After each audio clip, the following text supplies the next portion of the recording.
Hey guys, this is Steve and Steve reminding you to please vote. Oh my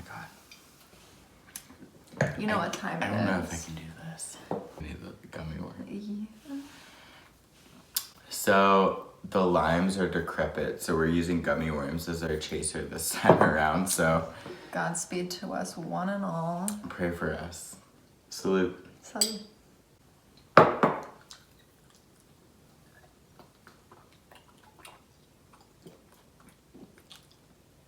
No. No. I went for a lime bone. Me too. Oh my god, that was the worst shot I've ever. I may. No, it's fine.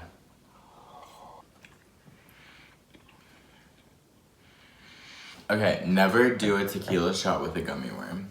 That's not us. That's on me specifically. I'm going in about a minute later and I hope for the best. I tried to bite into a lime and there was no juice or flavor. I think for the first time in our lives, we may have cut into a lime too early. They were like the first thing you encountered when you walked into Kroger. I'll name the place. So maybe they were trying to get rid of a bad batch. I'm like, and I fell for it. There's like tears like forming in my eyes because of how gross that was. I need another gummy worm. Can we share it? It's too much. It was so much better when I wasn't opening my eyes the last time. Yeah. So today we're going to be talking about a very special movie called Spy Kids 3D. Game Over. Game Over. Spy Kids 3D Game Over came out in 1677. Why can't I Hello? find it? It should say it like down there somewhere, but I don't know where it does. Look on your phone. Wait. Hold on. Alexa, what year was Spy Kids 3 released? Why are they keeping this information from us? Spy Kids 3D Game Over came out July 25th, 2003. I was 7. I was 8. I was 9. Can you guess what the budget was?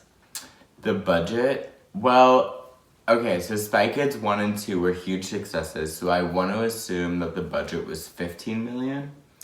Budget was $38 million. The budget was $38 million, and what was the box office? Are you guessing higher or lower first? Obviously higher. Word. Can you guess by a magnitude? Like, was it twice its budget? 102 million. 197 million. Folks, that's what we call We saw victory. it. She saw it. He, she, we saw it in theaters. Can I provide a quick anecdote about my theatrical viewing experience? Yes. Thank you.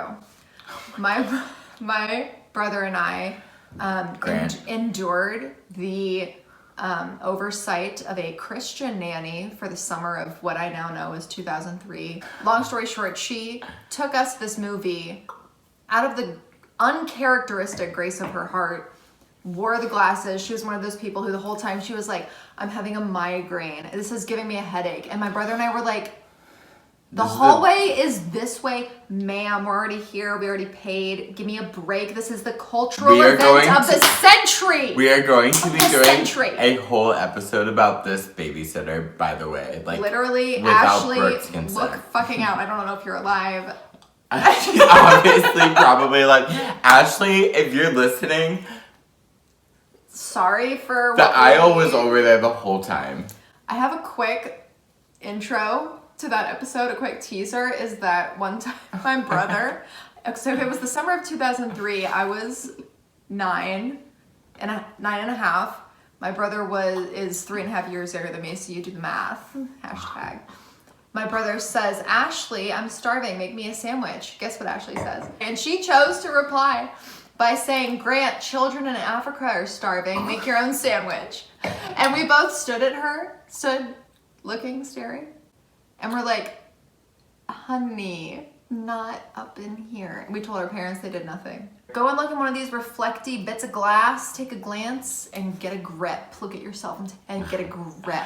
There's so much to unpack, and I cannot wait for Right. our Ashley episode. We are getting far off topic here. Long story short, worst babysitter alive, no disrespect, took us to see this movie. She had a headache the whole time and was like trying to get attention, steal attention from the culture event of the From century. Junie. Before we begin this next part of the video, glasses on. Glasses on.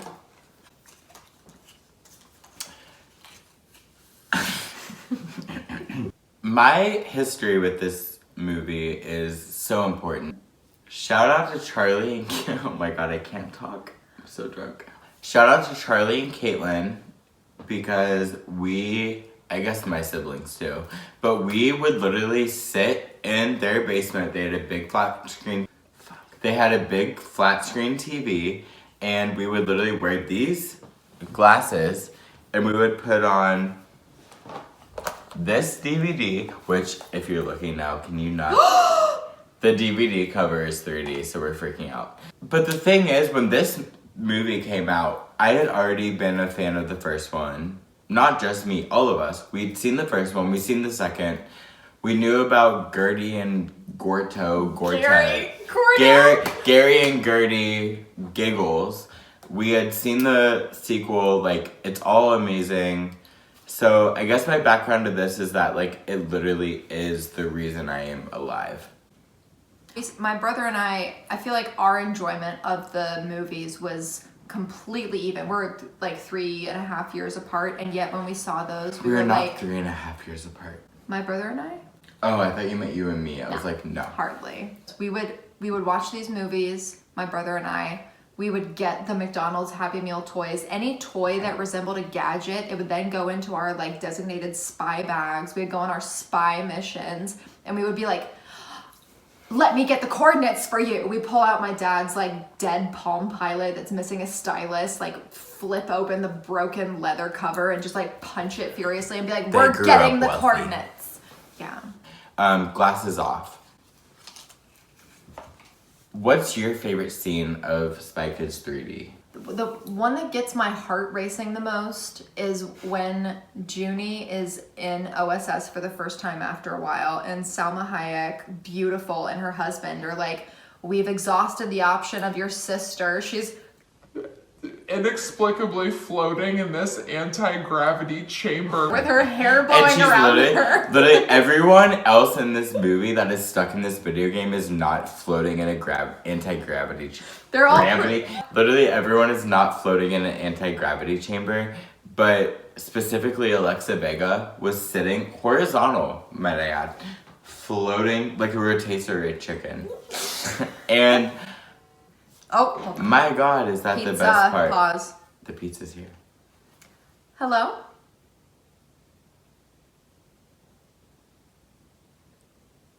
Okay, perfect. I'll come right down. Awesome, thank you. Bye. I select not contactless every time. And they still call you? Yeah. You would also be horrified to hear that guy's voice, but maybe he's just cold.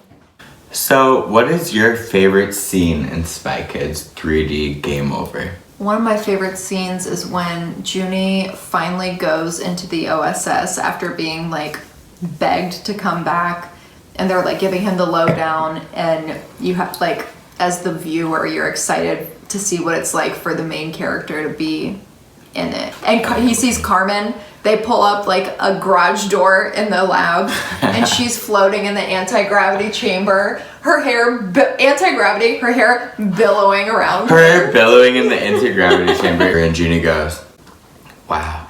My favorite part was when he was battling the girl that ended up being, spoiler alert. No, when they were in like the like competition room. And it was like, we have to battle it out. Like, kind of like, you know that game as a kid when you would like, pew, pew, pew, when it was like punch, like with your Rock'em thumb. Sock'em Robots? Yeah, like Sock'em Robots, robot. When they were standing on like the top of the deck. Yes, and then they were in the thing together, and then he had to control like it from the thing. and that like they had to like fight. That was my favorite part. That is so good. Meanwhile, in the background, the grandpa is chasing like a butterfly, which is supposed to be the toy maker, not helping Junie whatsoever. Literally, Junie was like gifted to have a special guest come basically help him, and he's like, I'm gonna pick Grandpa. Grandpa had a hidden motive the whole time. You just watch the movie. Conveniently had a vendetta. So he didn't help him. I mean, he did ultimately, but it was like Not at that point. not at that point. And Junie didn't get phased by it at all. Like the grandpa left, and he was like, yeah, literally. Grandpa's off doing his own thing in this video game world that my sister is literally in a horizontal like vortex in. But it's, you know, like it's all good. Shout out to Junie for rolling with the punches. Had that been me, I would be inconsolable. Inconsolable. Now, also when they're in the moon arena, when they're fighting in the robots, as a kid, I would always try to figure out how like Junie would be trying to stand up, and like the players' movements didn't exactly align with the robots always. Like he would stick his hand out to shake her hand, and then somehow it like hit the robot's neck and jutted the robot back, but then the girl would be like, as if it hit her in the jaw.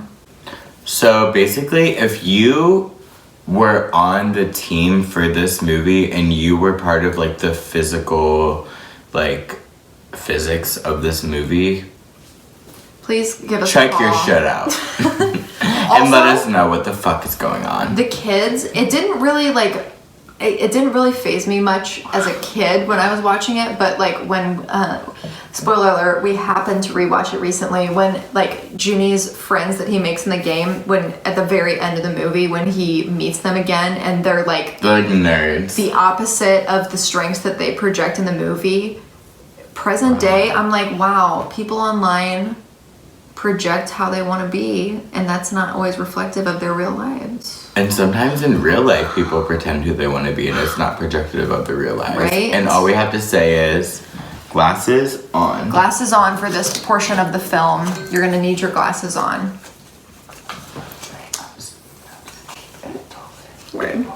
Word. Now with that said, I'm Steve, I'm Steve. and this is Game over.